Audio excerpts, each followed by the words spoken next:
بسم الله الرحمن الرحيم ونفخ في الصور فصعق من في السماوات ومن في الأرض إلا من شاء الله ثم نفخ فيه أخرى فإذا هم قيام ينظرون ইসরাফিল প্রথম সুর ফুঁকবে, ইসরাফিল দ্বিতীয় সুর ফুঁকবে। প্রথম সুর যখন ফুঁকবে পৃথিবীতে ধ্বংস হয়ে সমস্ত মানুষ মাটি চাপা পড়ে যাবে। গাছপালা, জমি জায়গা, ঘর বাড়ি, অট্টালিকা, বড় বড় টাওয়ার, ফ্ল্যাট কিছুই থাকবে না। রেল স্টেশন, নদী নালা, খাল বিল একটা রুটির খোলার মতো ময়দান হয়ে যাবে।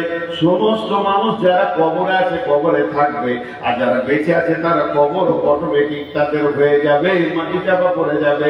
তারপরে দ্বিতীয় সুর যখন ইসরাফিল ফুঁকবে সবাই কবর থেকে উঠবে। তাহলে প্রথম সুর থেকে দ্বিতীয় সুর পর্যন্ত সময় থাকবে 40 বছর। 40 বছর, তার মানে কবরে যে সব থেকে কম সময় ঘুমাবে আল্লাহ তাকে 40 বছর কবরে রাখবি।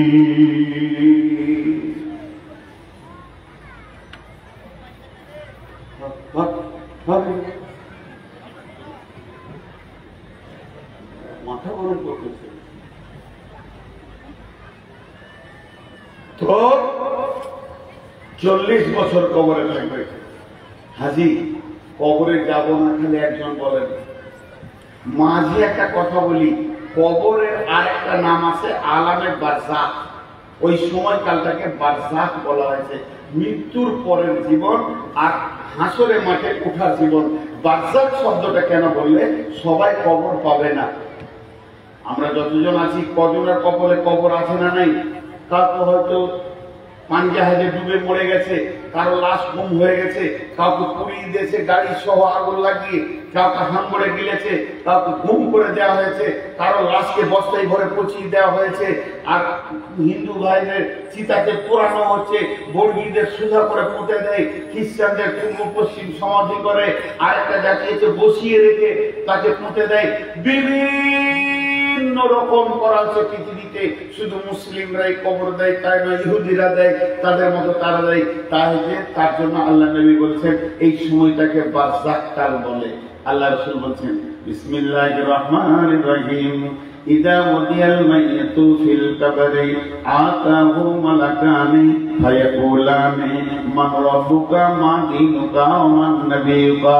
ইদা ওদিয়াল মাইয়াতু ফিল কবরি, যখন মাইয়াতকে কবরে রেখে দেয়া হয়, আতাহু মালাকানি, তখন দুইটা ফেরেশতা আছে।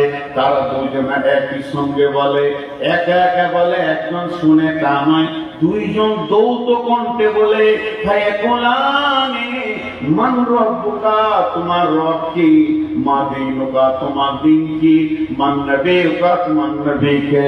আল্লাহ নবী বলছেন এই প্রশ্নটা শুধু মুসলিমদের হবে তা নয়। চিতাতে যখন মানুষকে শোয়ানো হয়, ওকে আগুন দেওয়ার আগে ওই প্রশ্ন ওর হয়ে যাবে। বর্গীদের পোতা হয়, খ্রিস্টানদের সমাধি হয়, যত রকম হবে না কেন, মরার পরে বিদায়ের সময় তার সেই প্রশ্নটা হয়ে যাবে। আল্লাহ নবী বলছেন এই 3টি প্রশ্ন থেকে পৃথিবীর কোন মানুষ বাদ যাবে না। আল্লাহর নবী পরিষ্কার বলে দিয়েছেন ইদা ওদিয়াল মাইয়াতু ফিল কবরি আতাহু মালাকানি ফায়াকুলানি মান রাব্বুকা মা দীনুকা ওয়া মান নবিয়ুকা। একটি মজার কথা কি, এখানে একটা মাইয়াত হয়েছে, জি, লাশটা এখানে পড়ে আছে। কোন একজন ইমামতি করবেন, সবাইকে বলছে ভাই সকল, জানা যায় যে সব লোক এসছেন, আপনারা কাতার সোজা করে দাঁড়িয়ে যান। সব দাঁড়িয়ে গেল। যতটি লোক এসছে সবারই ধারণা আমরা বিদায় দিতে এসছি একটা লোককে। সবারই ধারণা হাজী সাহেব মারা গেছেন, ওকে বিদায় দিতে এসছি। বাড়ি থেকে যখন বের হচ্ছে ভেলিয়ানের লোক, এই পাশের শুক্রাবাদের লোক, লোহাপুরের লোক আর শ্রীপুরের লোক, যে কোনো গ্রামের লোক মোটর সাইকেলে বের হচ্ছে আর বাড়িতে সবাই বলছে বড় খালু মারা গেল, চাচা মারা গেছে, মামা মারা গেছে, যাই চার শ্বশুর মারা গেছে, অমুক মারা গেছে, কে বলছে হাইসা মারা গেছে, যাই একটু জানাজায় শরীক হয়। জানাজায় শরীক হয় মানে হাজি সাহেবের উপকার হবে না, জানাজায় শরীক হয়, মাইয়েতের কিছু লাভ নেই। চলে দুটি জিনিস খেয়াল করেন। বিসমিল্লাহির রহমানির রহিম। আফালা ইয়ালামু ইযা বুসিরা মা ফিল কুবুর ওয়া হুসিলা মা ফিস সুদূর ইন্না রাব্বাহুম বিহিম ইয়াওমাইযিন লাখাবীর। আল্লাহ নবী বলছেন, যখন তুমি গোরস্থানের কাছে যাবে, আপনাদের পেছনে গোরস্থান রয়েছে, ওখানে গিয়ে বলো আসসালামু আলাইকুম ইয়া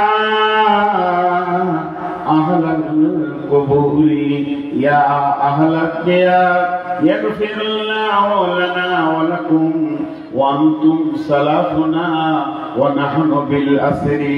আমি মজলিসে উঠলাম, আসসালামু আলাইকুম, অপেক্ষা করলাম আপনারা সালামের উত্তর দিবেন, কিন্তু দুই জায়গায় অপেক্ষা করা যাবে না। রাস্তায় দেখা হলো আসসালামু আলাইকুম, ওয়ালাইকুম সালাম, দুই জায়গায় অপেক্ষা করা যাবে না। একটা হলো যখন মসজিদে ঢুকবেন, ওয়াসসালাতু ওয়াসসালামু আলাইকা ইয়া রাসূলুল্লাহ, আল্লাহুম্মা ইফতাহ লি আবওয়াবা রাহমাতিকা, ডান পাট আগে দিয়ে আসসালামু আলাইকুম বলে ঢুকে গিয়ে মসজিদের প্রথম ইবাদত হচ্ছে 2 রাকাত সালাত, 2 রাকাত তাহিয়াতুল মসজিদ পড়ে নাও। তাহলে এখানে জানো যে আল্লাহর কোন ফেরেশতা, কোন নেক বান্দা, কোন জিন আছে, মসজিদে গিয়ে তুমি সালাম দাও, সালামের উত্তর ঠিক দেওয়ালা আছে, উত্তরের অপেক্ষা তুমি করিও না। আর যখন তুমি কবরস্থানে যাবে, গোরস্থানে তুমি সালাম দাও, সালাম দাও মানে ওখানে সালামটা হয়ে যাবে দেয়া। হে কবরবাসী, ও যত মৃত্যু ব্যতীত কবরবাসী শুয়ে রয়েছে, তোমাদের আপনারা মৃত্যু যন্ত্রণা সহ্য করে নিয়েছে, এখন নীরব নগরে শুয়ে আছো, আমি একজন জীবিত তোমাদেরকে দোয়া দিচ্ছি, তোমাদের উপরে আল্লাহ শান্তি বর্ষিত হোক। আল্লাহ তোমাদেরকেও মাফ করুন, আমাদেরকেও মাফ করুন। তোমরা আগে এসেছো, তোমাদের সময় কাল আগে ছিল, তোমরা আগে পৌঁছে গেছো, আমরাও পেছনে পেছনে তোমাদের এই জায়গাতেই আসবো। এক আপনাদের বীরভূম জেলাতে একটা গোরস্থানে লেখা আছে, এইরকম মেন রাস্তা, আমি জায়গাটার নাম বলবো না, এইরকম ন্যাশনাল রোডের ধারে বিরাট বড় গোরস্থান লেখা আছে, 3 লাইন কথা। প্রথম লাইনে লেখা আছে, হে পথিক, চলার পথে আমাদের জন্য দোয়া করে যাও। হে পথিক, চলার পথে আমাদের জন্য দোয়া করে যাও। দ্বিতীয় লাইনে লেখা আছে, হে পথিক, তোমরা আজকে যেখানে, আমরা কালকে ছিলাম সেখানে, তোমরা আজকে যেখানে, আমরা কালকে ছিলাম সেখানে। হে পথিক, আজকে আমরা যেখানে, তোমরা আগামীকাল হয়ে যাবে সেখানে। অতএব দোয়া করে যাও। অতএব বন্ধুরা আমার, আল্লাহ তাবারাক ওয়া তাআলা রাসূল বলছেন, ইয়াগফিরুল্লাহু লানা ওয়া লাকুম ওয়া আনতুম সালাফুনা ওয়া নাহনু বিল আসরি। তোমরা আগে আগে এসেছো, আমরা পেছনে পেছনে যাব। এবার একটা এখানে লাশ পড়ে আছে, আমি ইমামতি শুরু করেছি, দোয়া করতে শুরু করলাম, আল্লাহুম্মা ইগফির লিহাইয়িনা ওয়া মাইয়িতিনা ওয়া সাজিদিনা ওয়া গায়বিনা ওয়া সাগীরিনা ওয়া কাবীরিনা ওয়া যাকারিনা ওয়া উনসানা, আল্লাহুম্মা মান আহয়াইতাহু মিন্না ফাহি আলাল ইসলাম ওয়া মান তাওয়াফাইতাহু মিন্না ফাতাওয়াফাহু আলাল ঈমান। 10টা কথা বললাম, আল্লাহুম্মা ইগফির লিহাইয়িনা। প্রথম দোয়া করলাম, যত জীবিত আছে আল্লাহ তাদেরকে তুমি মাফ করো। আগে জীবিত এসেছি মাইয়াতকে দাফন করতে, দোয়া দিছি জীবিতদেরকে দ্বিতীয়বারে বললাম ওমাইনা, মৃত্যু ব্যক্তিকে তুমি মাফ করো, ওয়াসাহিদিনা ওয়া গায়বিনা, যে হাজির আছে তাকে মাফ করো, যে গায়েব আছে আসতে পারেনি তাকে মাফ করো, ওয়াজাকা সাগীরিনা ওয়া কাবীরিনা, ছোটদের মাফ করো বড়দের মাফ করো, ওয়াজাকারিনা ওয়া মুসানা, পুরুষকে মাফ করো নারীকে মাফ করো। তাহলে কাদের জন্য দোয়াটা হচ্ছে দেখেন, মৃত্যু ব্যক্তিকে শুধু একবার বলা হয়েছে, পাকার সুদারু মরেছে, পাকার সুদারু মরেছে, আর পৃথিবীর লোক এসে জানাজা করবেও জান্নাত চলে যাবে, কোনদিন হবে না। যেমন আমল করবে তেমন যাবে, মানুষ মরে গেলে আমলের লাইন কেটে যায়। অতএব বন্ধুরে, কবর এমন একটি জায়গা, কবরে যাওয়ার আগে কবরের পূর্ব পরিস্থিতি তৈরি করে নিতে হবে। আল্লাহ নবী বলছেন, সেই মাইয়াকে যখন প্রশ্ন করা হবে, মাইয়া যদি ঠিক ঠিক ঠিক উত্তর দিতে পারে, মাইয়া যদি ঠিক ঠিক উত্তর দিয়ে দেয়, তার জন্য জাহান্নামের দরজাটা খুলে দেওয়া হবে। জাহান্নামের আগুন যারা ছিঁড়াছিঁড়ি করছে, গর্জন মারছে, ফেরেশতা বলবে, হে আল্লাহর বান্দা, একবার তুমি জাহান্নামটা দেখে নাও, এই জায়গাটা কত খারাপ। আল্লাহ তোমাকে রহম করেছে, আল্লাহ তোমাকে দয়া করেছে, এই রকম নোংরা জায়গা থেকে চিরদিনের জন্য তোমাকে বাঁচিয়ে দিয়েছে, যাও তুমি চিরসুখে থাকবে।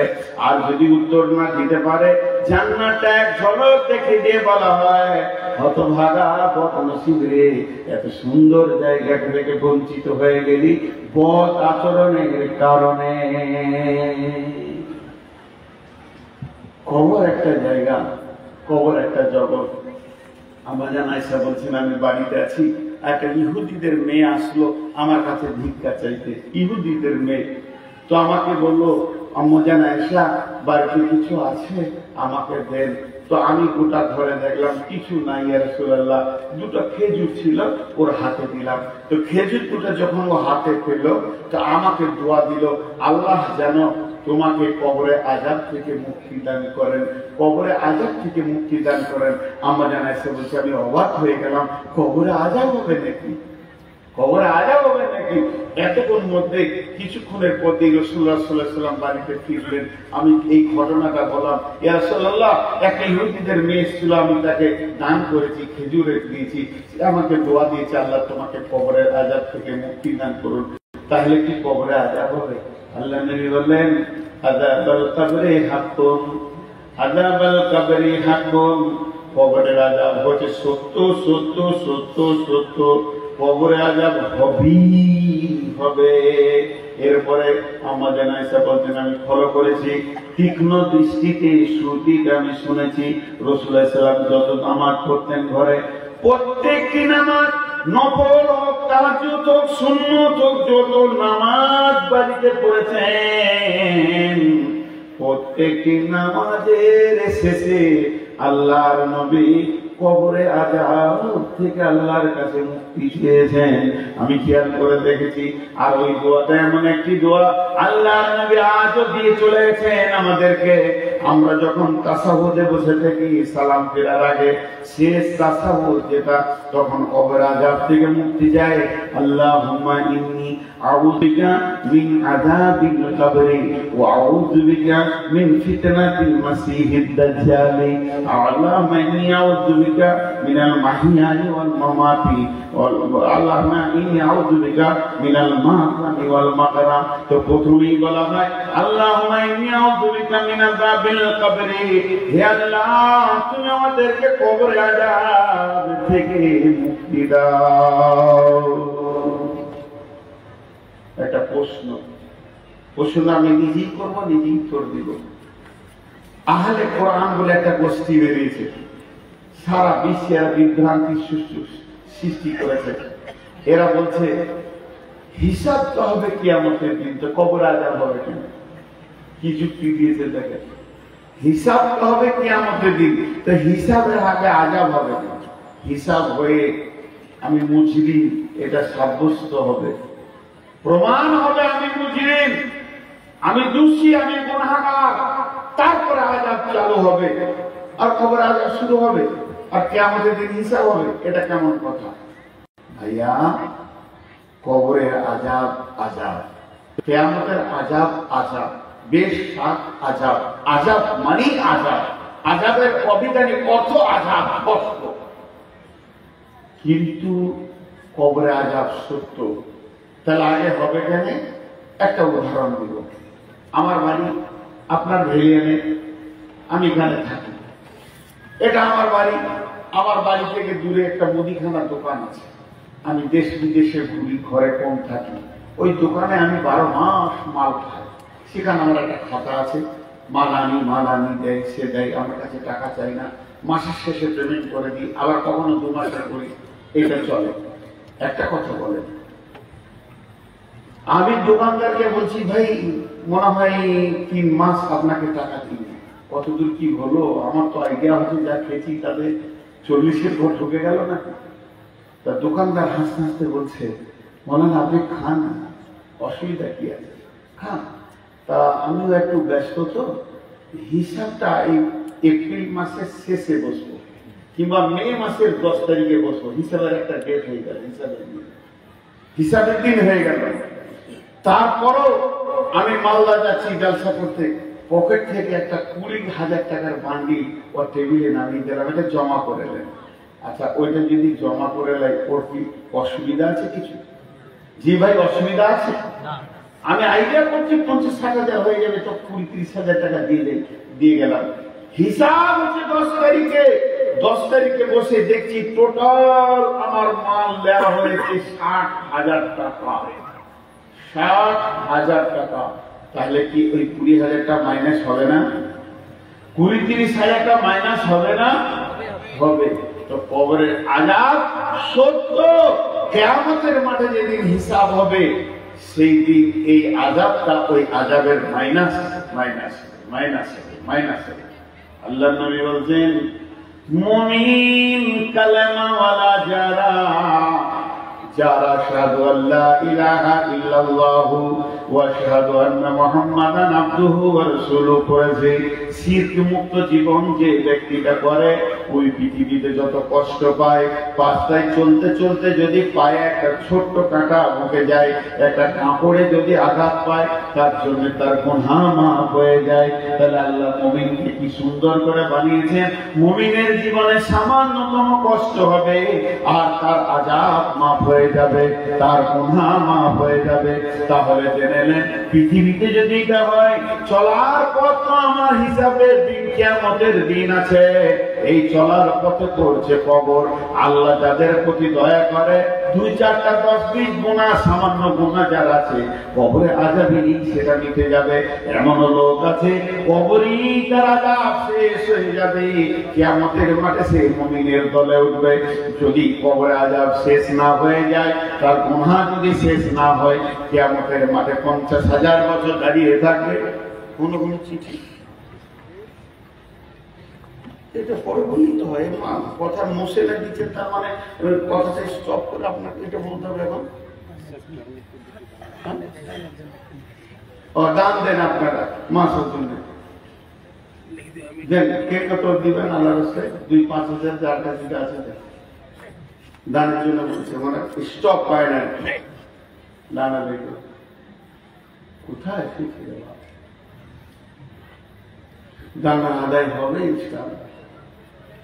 তো সঙ্গে সঙ্গে পৃথিবী থেকে চলে আসছে কিয়ামত পর্যন্ত যত কষ্ট পাবে মুমিনের গুনাহ মাফ হবে।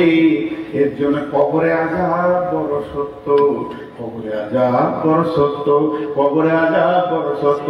মাটির কবর গৃহে শোয়াই দিলাম যারে, নবী রাসূল সাহাবা ইমাম আল্লাহর ওলি যত আছেন শুইয়া কবর গৃহে, লক্ষ কোটি শত ডাকলে শত কেউ কখনো আসবে না হায় মাটির বিছানা ছেড়ে, মাটির কবর গৃহে শোয়াই দিলাম যারে। যতগুলো লোক আছে আমার কথা বুঝে জবাব দেবেন। যে মাদ্রাসাকে কেন্দ্র করে এই জালসা, সেই মাদ্রাসাকে কিছু দিবেন তো? বলেন ইনশাআল্লাহ। আর জোরে বলেন ইনশাআল্লাহ। কারণ মাদ্রাসার কমিটি সবসময় ভয় পেয়েছে ঠিক দিবে না। এটা কথা ঠিক, সারা বছর মাদ্রাসা চলে, এই জালসা কালেকশন ধান ওষুধ দিয়ে আল্লাহ তাবারক ওয়া তাআলা আমাদেরকে চালানো করায়, মুসলমানদের এই অদ্দা আছে বলি চলে। তা অতএব মাদ্রাসাকে দিবেন। আমি 2 মিনিট আর কথা বলিনি। তাহলে এর নাম হলো কবর। কবর হচ্ছে একটা জান্নাতের টুকরো, কবর হচ্ছে জাহান্নামের সুড়ঙ্গ। অতএব কবর না দেখে কেউ জান্নাত যেতে পারবে না। এমন সিস্টেমে আল্লাহ বানিয়ে দিয়েছেন আমাদেরকে, প্রত্যেককেই কবরকে গ্রহণ করতেই হবে, আলামের বারজাখ মরতেই হবে, তারপরে জান্নাত জাহান্নাম আছে, মত থেকে কেউ বাদ যাবে না। কিন্তু কবরের প্রশ্ন তো 3টি। হযরত ওসমান গনি কবর দেখলে ঝরঝর করে কাঁদতেন। সাহাবীরা প্রশ্ন করলেন, আমিরুল মুমিনিন, খলিফাতুল মুসলিমিন, আপনি জাহান্নামের কথাতে যত না বেশি কাঁদেন, কবরের কথাতে কেন বেশি কাঁদেন? হযরত ওসমান গনি উত্তর দিয়েছিলেন, ভাই সকল শোনো, আল্লাহর নবী বলছেন যে কবরে ধরা পড়ে যাবে সে সব জায়গায় ধরা পড়বে, আর যে কবরে ছাড়া পেয়ে যাবে সব জায়গায় ছাড়া পেয়ে যাবে। কবর এমন একটা চেকের জায়গা, ইমিগ্রেশনের জায়গা, এখানে ধরা পড়তেই হবে। ঠিক একটা ছেলের মানে ওই কবর একটা জায়গা, এখানে চেক আপ। আজ ভারতের লোক বাংলাদেশ যাবে, বাংলাদেশের লোক ভারত আসবে, ভারতের লোক আর কোনো দেশ যাবে, সেই দেশের লোক ভারত আসবে, মধ্যখানে বর্ডারে এমন চেক আপ হবে, শুল্ক চেক আপ, শুল্ক কাস্টম আছে, শুল্ক সেখানে চেক আপ, সূক্ষ্ম থেকে সূক্ষ্ম চেক আপ হবে। যে লোকটা 1 নম্বর না 2 নম্বর, স্মাগলার না কালাবাজারি, সব চেক আপ করে পার করা করে হবে। আল্লাহ তাবারক ওয়া তাআলা ওই রকম কবরের ফেরেশতা দিয়ে চেক করে নেবে, 3টে প্রশ্নতে চেক করে যাবে। জি, এখানে পার হওয়া খুব মুশকিল, একটা ছুঁচ নিয়ে পেরিয়ে যাওয়া খুব মুশকিল। একটা ছেলের কম্বল হারিয়ে গেছে, বুঝলেন, কম্বল তো গোরস্থানে বসে আছে, সারাদিন ওই গোরস্থানের পাশিটাতে বসে আছে। তো ওকে একজন সকালে হাট গেছে, নোনহাটিতে দেখছে যে বসে রয়েছে, রফিকুল বসে গোরস্থানে, আবার বিকাল আসছে দেখছে ওইখানেই বসে আছে। তোর সম্পর্কে চাচা বলো, তো বলছে ভাজিয়া গোরস্থানে কেন বসে রে বাপ, তোকে সারাদিন দেখছি যে গোরস্থানে বসে আছিস। তোর দাদাকে দাদিকে মনে করেছে, তাহলে বলে না চাচা, ওই যে চেন্নাই থেকে কম্বলটা এনেছিলাম না, ওইটা চুরি হয়ে গেছে। আমার তো ঘর ভালো হয়, ভাঙা চূড়া ঘর, আমি কাজে গেছি, খাটতে কোথায়, আর কে চুরি করে নিয়েছে? তোর কম্বল চুরি করেছে তোর ঘর থেকে চোরে, আর তুই গোরস্থানে এসে বসে আছিস, তা মনে হচ্ছে মরাল চুরি হয়েছে নাকি? ওরা দিবে, এই বল ভাইকে নিয়েছিস, দিয়েছে, যেখানে 5টা লোক আছে, জাল সাথে বল একবার মাইকে, আমার কম্বলটা লাল কম্বলটা দিয়ে চোখে দিয়ে দাও। কবরস্থানে বসে খ্যাপা নাকি তুই? তুই তখন চাচাকে বলছে, খ্যাপা আমি লাই, খ্যাপা তুমি কেন? বলে তার তো হাত, ধরতেও হাত, হাত মানে কি দৌড়লে হাত লেগে যায়, হিস ফিস করে ওটাকে হাত। এক কথাই বলছে তার তো হাত, ধরতেও হাত। আমি আপনার কাছে আম চুরি করেছি একটা, আর আপনি আমাকে লাঠি নিয়ে কেড়েছেন 3 কিলোমিটার, লাভ কি হলো আপনার? আমি যতটা দৌড়েছি আপনি ততটা দৌড়েছেন, চোরও যতটা দৌড়েছে বাড়ির মালিক ততটাই দৌড়েছে, তার থেকে আমি আম পেয়েছি 50 হাত দূরে ছিলাম, এটাই পার্থক্য। তা লাভ কি হলো? যে মালিক হয়ে তাকে করতে হলো, তো লাভ কি হলো? ও তো বলছে চাচা আপনি খ্যাপা আছেন, আমি খ্যাপা লই, তার তো হাঁপ, ধরতেও হাঁপ, আমি কম্বলওয়ালার পিছনে কেন ধরবো? আমি চেক আপের জায়গায় বসেছি, যেখানে যা কম্বল ফেলে যেতে হবে। আমি দরখাস্ত দিতে এসেছি মেন গেটে, এদিকে ঢুকতেই হবে, আমার কম্বলকে ফেলে দিয়ে তারপরে যেতে হবে। কারণ বাবার ক্ষমতায় একটা ছুটকে নিয়ে কবরে পার হয়ে চলে যায়। 4টি কথা নয়, জমি জায়গা সব দাবিয়ে দিচ্ছি, সব ওখানে শুল্ক বেরিয়ে যাবে। কিন্তু শুনেলেন হযরত ওসমান বলছেন কবরে যে বেঁচে যাবে সব জায়গায় বেঁচে যাবে। কথাটা একবার সত্য নয়, 2 বার সত্য নয়, 1000 বার সত্য, লাখো বার সত্য। তাহলে কবরে প্রশ্ন কয়টা হবে? কবরে প্রশ্ন হবে 3টি, মান রব্বুকা, মা দীনুকা, মান নবিয়ুকা। তাহলে আমার প্রশ্ন হলো, আমার আবার মনে প্রশ্ন তৈরি হলো, এত নামাজ পড়ে কি হবে, এত রোজা রেখে কি হবে, এত রাতে তাহাজ্জুদ করে কি হবে? না চুরি করো না, ডাকাতি করো না, বেঈমানি করো না, খবরদার না, এই করো না, করো না, সব যার যা মন যাবে করে যান। আর 3টে প্রশ্নের উত্তরটা মুখস্থ করে নেবেন, ভেজাল ছুটে যাবে। ফেরেশতা বলবে মান রব্বুকা, আমি বলবো রব্বি আল্লাহ, মা দীনুকা, দীনুল ইসলাম, মান নবিয়ুকা, তোমার নবীকে, নবী মুহাম্মদ রাসূলুল্লাহ সাল্লাল্লাহু আলাইহি ওয়াসাল্লাম। ফেরেশতা বলবে জান্নাতে দিয়ে দাও। উত্তর ঠিক আছে, সারা জীবন সুদ খাও, চুরি করো, লম্পটি করো, জুয়া খেলো, তাস খেলো, যা যা মন যাবে করো, প্রশ্ন 3টে খালি মুখস্থ করে নিতে হবে যেন ভুল না হয়। তাই যদি হতো বুদ্ধি দিয়ে পার হয়ে যাওয়া, একটা মৌলবি জাহান্নাম যেত না, সব মুখস্থ আছে। 2 বছর যে মাদ্রাসা দেখেছে তার মুখস্থ হয়ে গেছে কবরের প্রশ্নের উত্তর। আমি তো বাচ্চাটা মুখস্থ করেছি যখন মাদ্রাসা 1-2 বছর থেকেছি। এই যাও মান রব্বুকা রব্বি আল্লাহ মা দিনুকা দিনুল ইসলাম মান নবীকা নবী মুহাম্মদ রাসূলুল্লাহ সাল্লাল্লাহু আলাইহি ওয়াসাল্লাম। তাহলে আমাকে আর কে আটকায়? আমাকে কে আটকায়? জি, একটা ছোট্ট গল্প আবার শোনাবো। এক বুড়ি মানুষ মানে মুরব্বী। আমার মাকে আমার খুব কম মনে পড়ে। আমার মা আমাকে 5 বছর 6 বছরে রেখে দুনিয়া থেকে চলে গেছেন আল্লাহর ডাকে। আমার মাকে আল্লাহ জান্নাত নসিব করুন। কিন্তু আমার চাষিকে খুব মনে পড়ে। তো চাষির কাছে যখন বসতাম, মুরব্বী মানুষ, সাদা সিধে মানুষ ছিল, কোনো প্যাঁচ বুঝতো না। তো ও বসলি একটা কথা বলতো, কি কবরে জবাব দিব? ওর আখেরাত ফাকেরাত অত হাদিস মুখস্থ নেই, কবরে কি করে জবাব দিব রে বাবা? কবরে কি করে? একটা জিনিস মনে পড়তো, তাহলে কবরকে ভয় করে। একরকম ওই রকম মুরব্বী মানুষ, বুড়ি মানুষ, ওর বয়স 70 বছর হয়ে গেছে। তো ও খালি কবরকে নিয়ে চিন্তা করে, কবরে কি জবাব দিব? কবর ওর পেটের ব্যাটা ল নিয়ে পড়তে গেছে, আইন পড়তে গেছে, তর্ক পড়তে পড়তে নাস্তিক হয়ে গেছে। ওর পেটের ব্যাটা বলছে আল্লাহ নাই, আখিরাত নাই, কিয়ামত নাই, কবরে আযাব নাই, যে যা পারি করে নেয়। মা বড় ইমানদার আর বেটা হলো নাস্তিক। এবার বেটাকে তো মা খেতেই দিবে। মা খেতে দিচ্ছে, সকালে উঠে কোট যাবো, তো রুটি দিছে, তরকারি দিছে, বলছে তাকে নামাজ পড়ে বাবা, কবরে কি জবাব দিবি? তো রুটি খেতে খেতে বলছে তুই বুঝিস না রে, বলে খাম তুই বলছিস বল না, বলবে না। জানে আর মাথায় কিছুই নেই। মা তো ঘুরিয়ে ঘুরিয়ে একটাই কথা বলছে, কবরে কি জবাব দিবি? 3 দিন কোর্ট বন্ধ আছে। সকালবেলায় উঠে খাতা কলম নিয়ে মসজিদে হাজির। ইমাম সাহেব দেখছে গায়ে পাকা খচ্চরটা আসছে। গোটা দুনিয়া ওকে চিনে, কেউ ইসলাম মানে না, কিছুই মানে না। তাও ইমাম সাহেবকে বলছে, ইমাম সাহেব শুনেন, কথাবার্তা দেখেন, আপনারা সব মানুষকে বিভ্রান্ত করে রেখে দিয়েছেন, কি সব খবর বলছেন, খবরে কি প্রশ্ন হবে বলেন তো? বলে যাও দিয়াল কামাইয়াতু ফিল কবরে আতা হুমালাকানে ফায়াকুলানে মান রব্বুকা মা দিনুকা মান নবীকা। দাঁড়ান আগে লিখে দিই, মান রব্বুকা মা দিনুকা মান নবীকা। উত্তর কি হবে? রব্বি আল্লাহ দিনুল ইসলাম মুহাম্মদ সাল্লাল্লাহু আলাইহি ওয়াসাল্লাম। ও আমরা রাতে মুখস্থ করে দিয়েছি, এমন মুখস্থ করেছে বেরেন ভালো শয়তানে। নাস্তিক কেমনি হয়েছে, বুদ্ধি ভালো দিয়ে মুখস্থ করে নিয়েছে। সকালে ঘুম থেকে উঠে বিরাজ করছে। মা জিজ্ঞেস করছে, বেটা ফজর করলি, কবরে কি জবাব দিই? বলছে শুনে লেখালি, খালি শুনে লে, তোর মুখস্থ আছে কি ঠিক করে বল। মা তো ভয় রাখতে দিলে কি কবরে উত্তর হবে মান রব্বুকা রব্বি আল্লাহ মা দিনুকা দিনুল ইসলাম মান নবীকা নবী মুহাম্মদ রাসূলুল্লাহ সাল্লাল্লাহু আলাইহি ওয়াসাল্লাম। দেখা মুখস্থ করে নিয়েছি, তার মানে আমি পেরিয়ে আমার পরীক্ষায় পাস। এবার তুই কি করবি? দেখা তোর তো মুখস্থ হবে না বুড়ি মাথায়। মা বলছে, বেটা রে, তোর পেটে আমি হয়নি, আমার পেটে তুই হয়েছিস। তোর পেটে আমি হয়নি, আমার পেটে তুই হয়েছিস। তাহলে তোকে একটা গল্প শোনাই। 2 বন্ধু ছিল ওই গ্রামে। একটা গ্রামে 2 বন্ধু ছিল। এক বন্ধু একটা ময়না পাখি নিয়েছে, এই বাড়িতে খাঁচাতে রেখে দিয়েছে, আর গোটা গায়ে বলে বেড়াচ্ছে আমার ময়না কথা বলে, আমার ময়না কথা বলে। ওর বন্ধু বলছে, তোর তো 1000 টাকা তোকে দিব, তোর ময়না কথা বলে না। বলে তাহলে চল একটা সাক্ষী নিয়ে চাই দোকানে, চল তোর ময়নাকে দেখতে যাবো। সাক্ষীটা যে ময়নার কাছে পৌঁছিয়েছে, তো ময়নাটা বলছে আসসালামু আলাইকুম, কেমন আছেন? সাক্ষীটা বলছে এই তো ঠিকই তো কথা বলছে, 1000 লাগবে। বলে দাঁড়ান না, এবার তুই যা।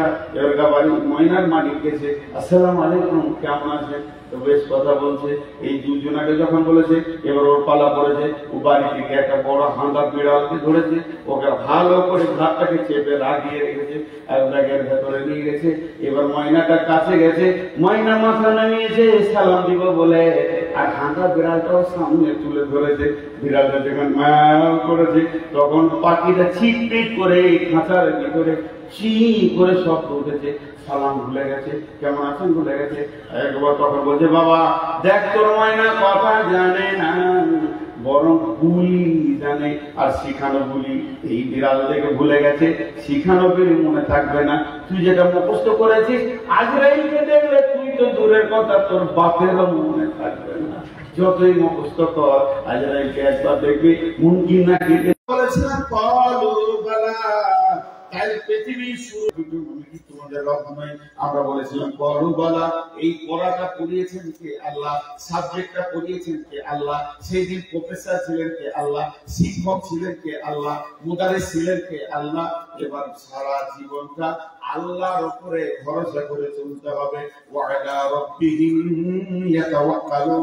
আল্লাহর উপরে যে ব্যক্তিটা ভরসা করে দুনিয়া করবে, যার বিশ্বাস আমার আল্লাহ আমাকে খেতে দেয়, আমার আল্লাহ আমাকে রোগ দেয়, আমার আল্লাহ আমাকে সুস্থ করে, আমার আল্লাহ আমাকে সব দিকটা দেখে, সব কিছু আল্লাহর হাতে।